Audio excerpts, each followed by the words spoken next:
बंदो गुरुपद कंजे कृपा सिंधु नररोपगिरि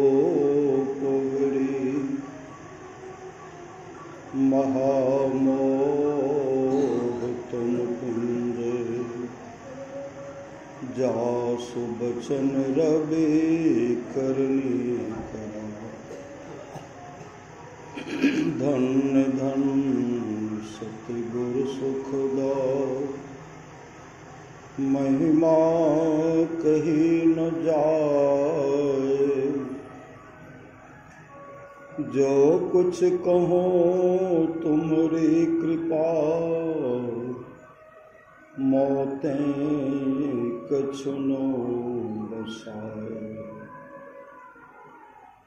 अव्यक्त रूप में प्रातः स्मरणीय अनंत श्री विभूषित परम पूज्यपाद सद्गुरु महाराज के चरणों में कोटि कोटि नमन। मनसासन पूज्यपाद बाबा के चरणों में कोटि कोटि नमन। विशिष्ट गुरुजन उपस्थित सत्संग प्रेम महानुभावों, माताओं एवं बहनों, सभी के अंदर में बैठे हुए परमात्मा को कोटि कोटि नमन। संत महात्मा लोग कहते हैं मनुष्य जीवन की सफलता भगवत प्राप्ति में है। यह तन बार बार मिलने को नहीं है,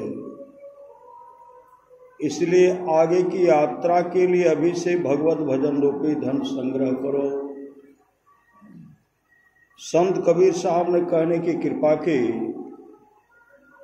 बार बार नर दे नहीं यह बीर रे, चेत सके तो चेत कहत कबीर रे। कबीर सोई धन संचिए जो आगे का होए, माथ चढ़ाए गांठरी जातन देखा को। करिए नित सत्संग को बाधा सकल मिटाए, यह अवसर फिर ना मिले दुर्लभ निर्तल पाए। अमर मुनि का उपदेश है, 100 काम को छोड़कर के स्नान करना चाहिए, 1000 काम को छोड़ करके भोजन करना चाहिए, लाख काम को छोड़ करके सत्संग करना चाहिए, करोड़ों काम को छोड़ करके अपने जीवन के बागडोर को संत सद्गुरु के हवाले करना चाहिए। भगवान श्री कृष्ण की अमृतमय वाणी है, निष्पाप उद्धव जी कोई कितना भी अश्वमेध यज्ञ कर ले, कृष्ण चंद्रायन आदि आदि व्रत कर ले, उसके द्वारा में सुलभता से प्राप्त नहीं होता। बस एक सत्संग ऐसा जरिया है जिसके द्वारा में सुलभता से प्राप्त हो जाता, उस भक्त के वश में हो जाता और उस भक्त का परम कल्याण हो जाता। परमाराध्य सद्गुरु महाराज की वाणी है, थोड़ा सा भी सत्संग करो बड़ा लाभ होता है। जितना लाभ के बहुत धन के मिलने, बहुत विद्या के पढ़ने से नहीं होता, उतना लाभ सत्संग से होता है। नित्य नियमित ढंग से सत्संग करो, सत्संग से खाली कोई मत रहो। अभी अमृत की वर्षा हुई, अध्यात्म ग्रंथ का सार सार ज्ञान कह दिया। जिसको याद रहा उसको अमृत मिला, जिसको याद नहीं रहा उसने अमृत को खो दिया। पुनः सद्गुरु महाराज की अमृत वाणी है, जो लोग बहुत दिनों से सत्संग करते आ रहे हैं, अभी कर रहे हैं, आगे भी करेंगे, वे सभी महासुख के भागे होंगे। आप लोग जानते होंगे गौकर्ण धुंधकारी का प्रसंग श्रीमद्भागवत महापुराण में आया है। धुंधकारी प्रेत जोनि को प्राप्त किया, भटक रहे थे, दर दर का ठोकर खा रहे थे। कहीं भैंसा का रूप शरीर धारण करके, कहीं शरीर में आग लगा हुआ है, चीख रहे, चिल्ला रहे, बचाओ बचाओ बचाओ। गौकर्ण ऐसे सामर्थ्यवान, उनको संत कहा गया। उनके द्वारा जब सत्संग का, भागवत कथा का आयोजन किया गया, सत्संग प्रारंभ हुआ, उस सत्संग में जैसे सत्संग प्राप्त होता है, प्रारंभ होता है, प्रेत योनि में धुंधकारी वहां प्रकट होता है। एक बांस का खुट्टा रखा हुआ था जो उसमें छिद्र था, छिद्र। प्रेत होता है बहुत चला, उसमें प्रवेश कर गए और प्रथम दिन सत्संग सुने। पहला दिन सुने एक पोर फटा, दूसरा दिन दो पोर, एवं 7वें दिन तक 7वें पोर फट गया। और उसी समय एक दिव्य पुरुष वहां प्रकट होता, दिव्य रूप में, और भगवान विष्णु के रूप स्वरूप जैसा।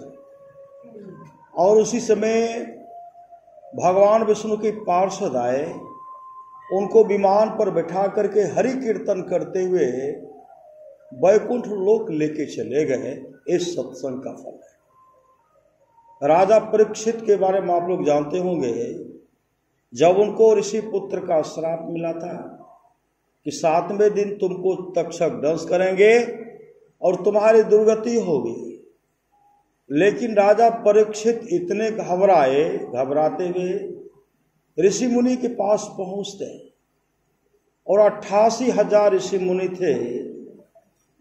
वहां जाकर के जब ये गिड़गिड़ाने लगे, तमाम कहते हैं आपका उद्धार जो है सुखदेव मुनि करेंगे, सुखदेव मुनि के द्वारा ही आपका उद्धार होगा। जब भागवत कथा, मतलब जैसे सत्संग प्रारंभ हुआ, यह शांत श्रद्धा चित्त होकर के राजा परीक्षित सत्संग को सुने। 7 दिन तक सत्संग सुने और सुनते सुनते समाधि लग गए। और उससे एक दिव्य रूप, दिव्य पुरुष धारण करके निकलते हैं, निकल कर आगे बढ़ते। उनके लिए विमान आता है, विमान पर बैठा कर उनको वैकुंठ लोक लेके चले गए। और इसी पुत्र का जो साप उनको मिला था, ठट्ठर को डंस के, श्रीमद् भागवत महापुराण को पढ़िए, ठट्ठर को डंस जैसे करते हैं, धुआं की तरह हो गया, धुआं राख हो गया। ये सत्संग का फल है। इसलिए जीवन में सत्संग चाहिए। जीवन बिताओ स्वावलंबी, भरम भारे फोड़कर, संतों की आज्ञा है मैं ही माथ धर छल छोड़कर। गुरु की आज्ञा है कि सत्संग नित्य और ध्यान नित्य संलग्नता के साथ कीजिए, इहलोक परलोक मंगल में होगा। राजा कवास के 21 पीढ़ी तक का राजा नरक में पड़े हुए थे। सबको जमदूत नरक में पिटाई कर रहे थे, कुट मुकदर से मार रहे थे, चीख रहे थे, चिल्ला रहे थे, बचाओ बचाओ बचाओ। उसी समय जमराज कहते हैं, अगर तुम्हारे वंशज के लोग दीक्षा लेकर के, भजन भेद लेकर के सत्संग करवा लेते तो तुम्हारा उद्धार हो जाता। राजा कवास भजन भेद लेकर के सत्संग कराए, और जैसे सत्संग समापन की ओर समाप्त हुआ, 2100 पीढ़ी तक का जो राजा नरक में पड़ा हुआ था, उनके लिए विमान आया, विमान पर बैठा करके उनको स्वर्गलोक लेके चला गया। ये सत्संग का फल है। जीवन में सत्संग चाहिए, सत्संग से बढ़ करके कुछ नहीं है। तो हम लोग आज जो है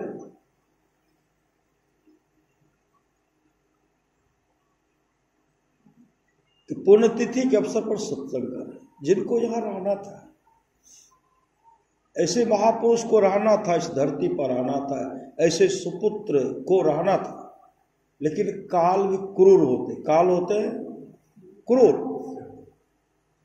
जितने दिन तक रहे, ख्याति प्राप्त किए, उनके आत्मा को शांति मिले, उनके माता पिता नाना भी देखते, श्री सदगुरु तमाम सगे संबंधी सब मिल करके उनके आत्मा को शांति मिले, उसके लिए सत्संग का आयोजन किया गया। तो सदगुरु महाराज से प्रार्थना करता हूँ, हे सदगुरु महाराज, हे सदगुरु, वह आत्मा तो अजर है, अमर है, वह आत्मा कहीं भी हो उस आत्मा को शांति मिले, यही सदगुरु महाराज से प्रार्थना है। इसलिए कहते थोड़ा सा भी सत्संग करो बड़ा लाभ हो। तो आप लोग जानते होंगे, एक लड़का था, उनका उम्र हो गया 15 वर्ष और बहुत सदाचारी, भगवान के अनन्य भक्त। अपने माँ से लड़का कहते, माँ सबका पिताजी है लेकिन मेरा पिताजी कहाँ है? माँ रोती ही बिलख बिलख करके रो करके कहने लगी, तेरा जन्म भी नहीं हुआ था, तुम्हारे पिताजी जो घर छोड़ करके भागे ना, अभी तक नहीं आए, लगभग 15 वर्ष हो गया। लड़का बहुत सदाचारी था, लड़का का जीवन था भागवत में, लड़का का जीवन था सत्संग में। उन्होंने अपने माँ से कहा, माँ पिताजी का पूरा हमको परिचय बताइए। पूरा परिचय लिए और गए, जब तक ढूंढ करके, मैं ढूंढ करके लाऊंगा पिताजी को, खोज करके लाऊंगा। लड़का जब आगे बढ़ते हैं, घनघोर जंगल गए, समय हो गया उनको ध्यान संध्या उपासना करने का। जैसे दोपहर का समय था, वहां जाकर के कुल्लाचमन करते हैं, बैठ गए ध्यान में। ध्यान करने के बाद गीता 4था अध्याय का पाठ, श्लोक का पाठ करते हैं। जैसे पाठ करते हैं, भयंकर आवाज, भयंकर आवाज। उस भयंकर आवाज में क्या देखते हैं? आवाज के साथ साथ क्या देखते हैं? प्रेत को देखते हैं। प्रेत को देखने के बाद उसमें उनको पिताजी का रूप दिखाई पड़ा।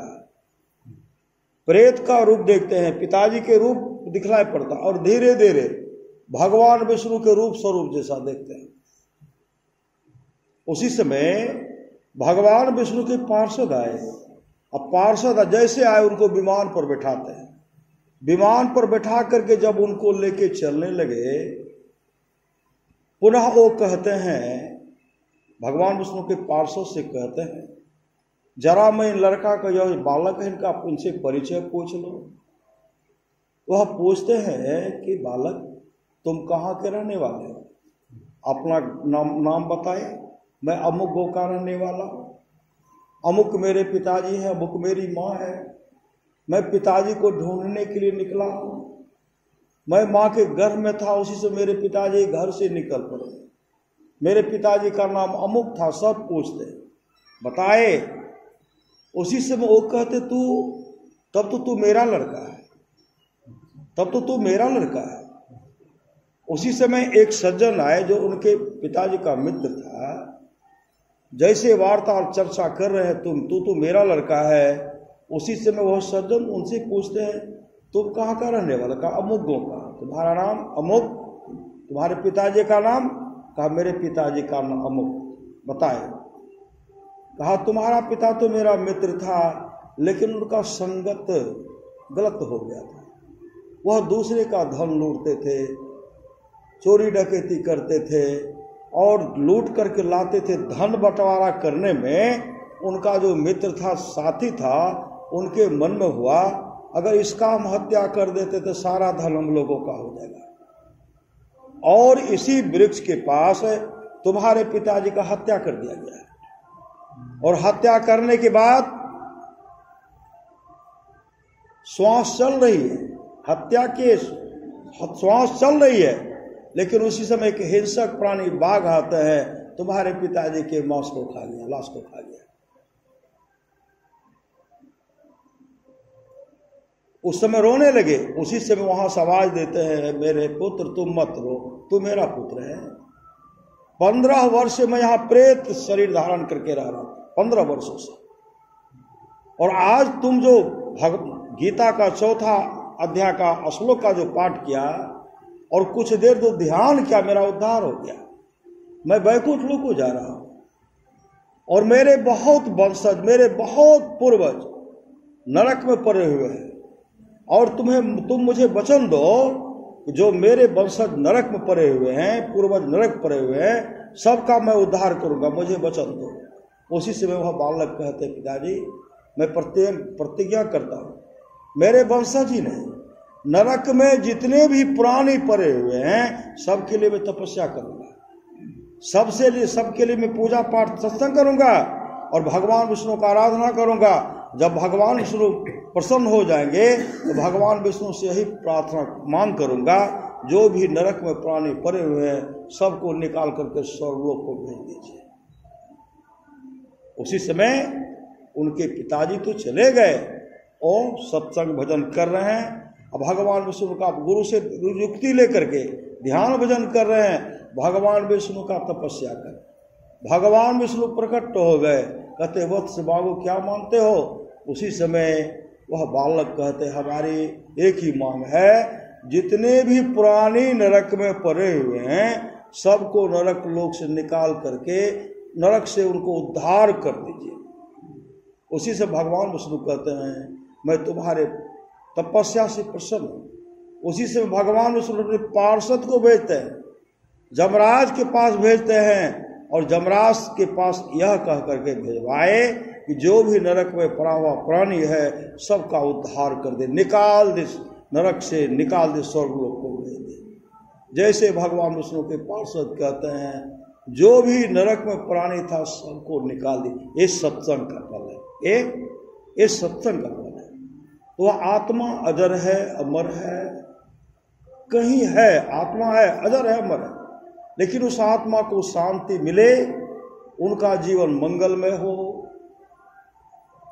और उनके माता पिता को सहने की शक्ति दे गुरुदेव।